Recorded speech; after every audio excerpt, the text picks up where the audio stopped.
Hi,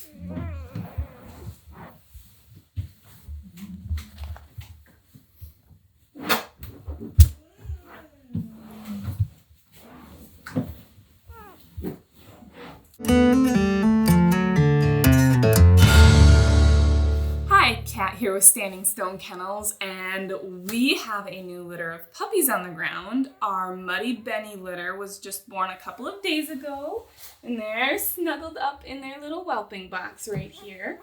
And we thought that this would be a great opportunity to show you how we care for the puppies on a day-to-day basis.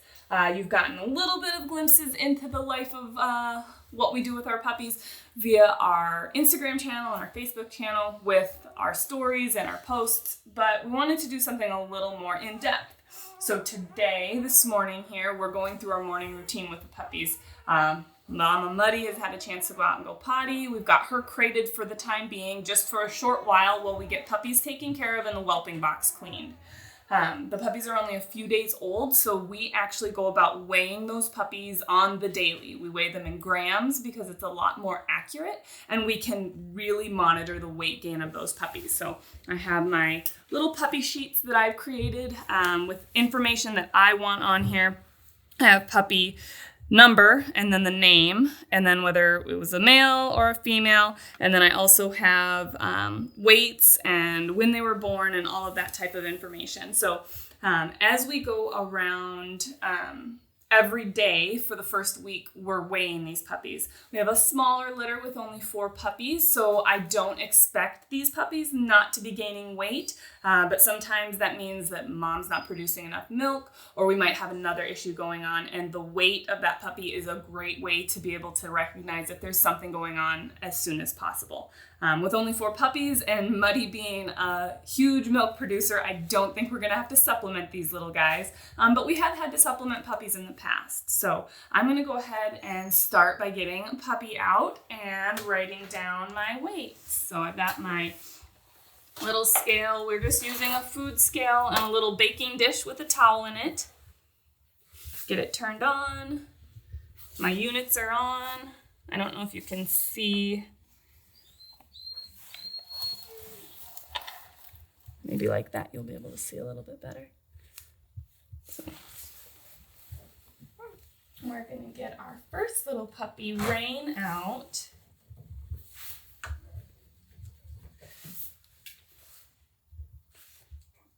Oh, technical difficulties. My pencil's not working. It might be out of lead. Just a second. Gotta grab a new pencil. And we're back with a new pencil. So we're going to get started again by weighing these little guys. So like I said, I'm going to grab our first little puppy, our female. Her name's Rain. This puppy is. Make sure we're teared out. Little wiggly.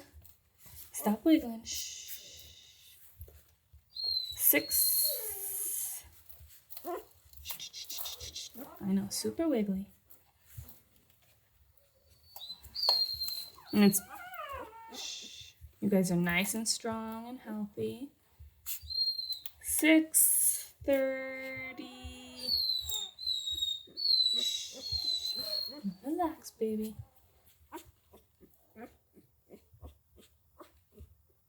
33. Perfect.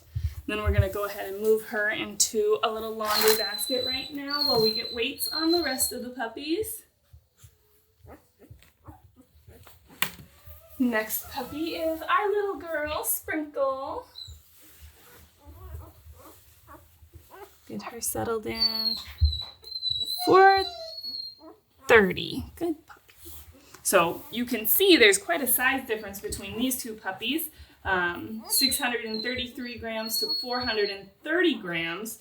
And that is a very big difference between the two puppies. However, each of those puppies have gained 100 grams and just a little over 100 grams for Rain in the last day. So really great weight gain. So next puppy is our male. We only had one male puppy in this litter. This is Thunder. Let's go ahead and get weight on him.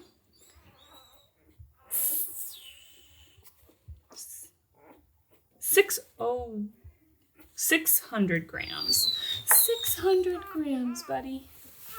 Your sister's bigger than you. But we're all gaining and seeing really great weight gain. And last but not least, our little liver female. Gonna get her situated.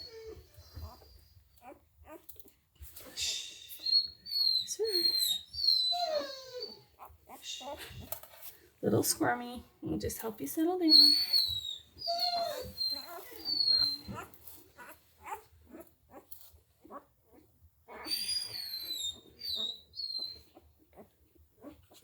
$5.59. Good girl. So 559 grams. All of them gained. Some of them not as much as others, but all really good weight gain. So we keep monitoring that for the first week on a daily. And as long as everybody's continuing to gain and everybody's looking healthy and happy, we can go to weighing them weekly. So the next step is we got to get our whelping box cleaned up. Mom's still having a little bit of dripping going on since she's just a few days after having puppies. So I'm going to get rid of our old whelping mat that's dirty and then go ahead and start the spraying down process. So we're actually using a Jonart Whelping Box. We have had a couple of these over the past. They're built really well. We've tried a couple other brands and haven't been near as happy with them. Just on a stand up to the, I'm on super spray. I need to be on mist. There we go. But these have held up really well. Some of the moms, after a while, get a little bored and try and chew on parts of the other whelping boxes, and these just don't really have any great places for that to happen. They're also made out of plastic and FRP, which is going to be very, very durable, and it's not going to allow absorption of odors as well as anything that could happen if we have a litter of puppies that get sick or something. That's not going to hold in a wooden type of whelping box. So we need to, like I said, spray this down. I've got it sprayed really well, it looks like, and we need to let this set and stay wet for 10 minutes. So we actually, this is our diluted disinfectant. We use Top Performance Disinfectant 256. It's really good at disinfectant, and it disinfects for a lot of things that we have to be aware of when we've got litters of puppies on the ground. As you can see, I'm in full scrubs. I've got scrubs. I've even got my cute little booties on because we want to be really careful about what we're bringing in to these puppies. We do have a kennel. We have our personal dogs. So I want to be sure that with these little puppies who have a very underdeveloped immune system. They're just getting all their antibodies and things like that from mom right now. So I want to make sure that I'm protecting them from getting anything else brought into this situation. So got my full scrubs on, got our whelping box soaking. So I'm going to let that sit for the 10 minutes that it recommends, and then we'll be back when I get it wiped out and put puppies back. And we are back to wipe out our whelping box. I wanted to mention, because I don't think I did in the first part of this is actually a whelping nest. So like I was mentioning, we've been using these Jonart whelping boxes for a very long time. They're our favorite that we found out on the market. If you guys have another option or another brand that you really like and why, put that in the comments, because I'm always open to trying new things that are going to be a better cleaning opportunity, a better option for us. But the problem that we have with the Jonart is it doesn't come with a floor that the whelping nest can sit in. So we actually built this floor. It's a wood frame, but we put that FRP on top of it so that we could cut a hole out to set our whelping nest in. And this whelping nest, we kind of refer to it as the little frying pan. We put it in the center of the whelping box, so it's not up against an edge, because mama likes to lay around this. Puppies like to lay in this because it's a little bit warm to the touch. It's set at 98 degrees for those puppies, and it's not like a heating pad. You sometimes get heating pads from Walmart or something like that. They're going to have a automatic shut off. They're going to get too hot, and temperature control for these puppies at this age is super important. They can't regulate their temperatures all that well themselves. So they can regulate it by crawling into the nest if they're feeling a little chilly, or out of the nest if they feel warm. That's what we've got for them for the first 3 weeks of their lives. They can't really regulate their temperature themselves. So the whelping nest does that for them. And so we built this so that we could have that whelping nest.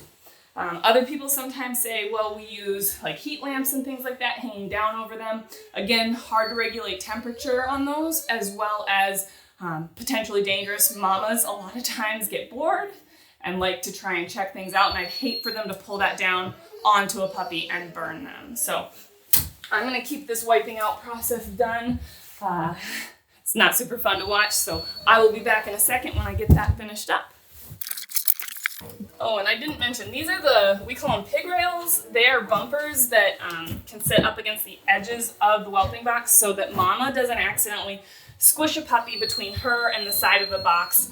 Some litters that are a lot bigger have very small puppies to start out with, and it's hard for those moms to necessarily account for all of the puppies and not accidentally squish one. So we definitely want to make sure that that's not happening, and that's why these pig rails stay in there and are so important. I see a lot of people that whelp puppies at swimming pools and other whelping options like that. And again, those just set you up for the potential of tragedy. We've got our seams taped, and every so often those will need to be retaped. That just keeps anything from getting down in between the seam of the floor and the walls. Looks like I've got a few seams to retape here today, actually. Get my pig rails up out of the way so I can get the walls behind it really good. We want to make sure that we're not forgetting anything. Sometimes I'll need a little bit more disinfectant because it's been sitting there and drying over the last few minutes. So. Even under the pig rails, you gotta pay attention because stuff sometimes splatters up under there.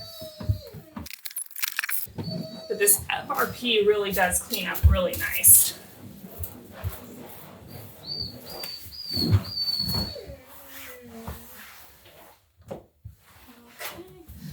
looks super clean to me. Like I said, we got a few seams to retape, but clean-wise, I think we're there. Okay, popping out now.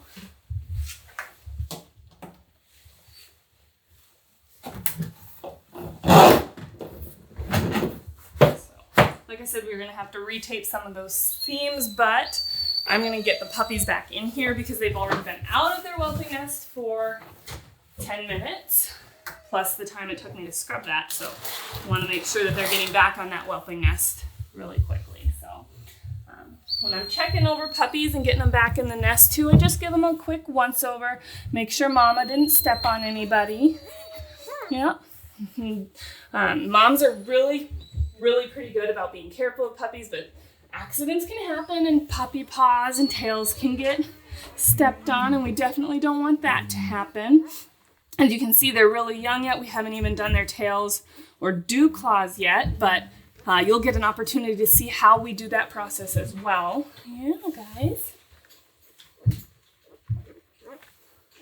Come here, little baby Sprinkles. Aren't you just the cutest little thing? She's really pretty. I don't know if you can tell. See how pink her little tummy is? But you can see some of that darkness through here as well. She's going to have some really pretty ticking. You can even see some lightness down her legs. So I would imagine this puppy's going to be very prettily and heavily ticked. This puppy looks a little darker, mist here. So I would imagine she's going to be pretty dark, probably almost roaned out completely like her mama Muddy. So they're born white coated other than their patches, and then you look underneath their coat to see that dark coloration. And that's that ticking that's going to come through. And that ticking, you can see this little girl, Rain, has a pretty pink belly as well. Probably a little darker though, because I can see through her legs, a little darker than what Sprinkle looks like. And then come here, big guy. We've got Thunder. Gonna check him over. Nice butt patch, buddy. Pretty pink tummy too. Little bit of pinkness through his arms and his, well, all legs, I guess. They're legs and legs. We don't have arms with puppies. But a little bit of that pinkness throughout. So they're gonna be a little bit more ticked. So I would say, just based on what I can see, nobody's gonna be light ticked in this litter, but heavy ticked, next heaviest ticked, heavier ticked, and probably roan. So I guess we'll get to see how my estimation pays off for us. So that's our little puppies, and we're gonna get the box taped, but also get Mom back in here with her puppies as well. So stay tuned if you want to watch the rest of this puppy series, where we show you step by step what we do with these puppies, from taking care of them in the whelping box, weighing them, as well as tails and claws, weaning process, making puppy mush, socialization, crate training, all the things that we do with our puppies from day 1 to 8 weeks, socialization, biosensor training, all of that. Definitely subscribe so you don't miss any of these great videos. Thanks for watching.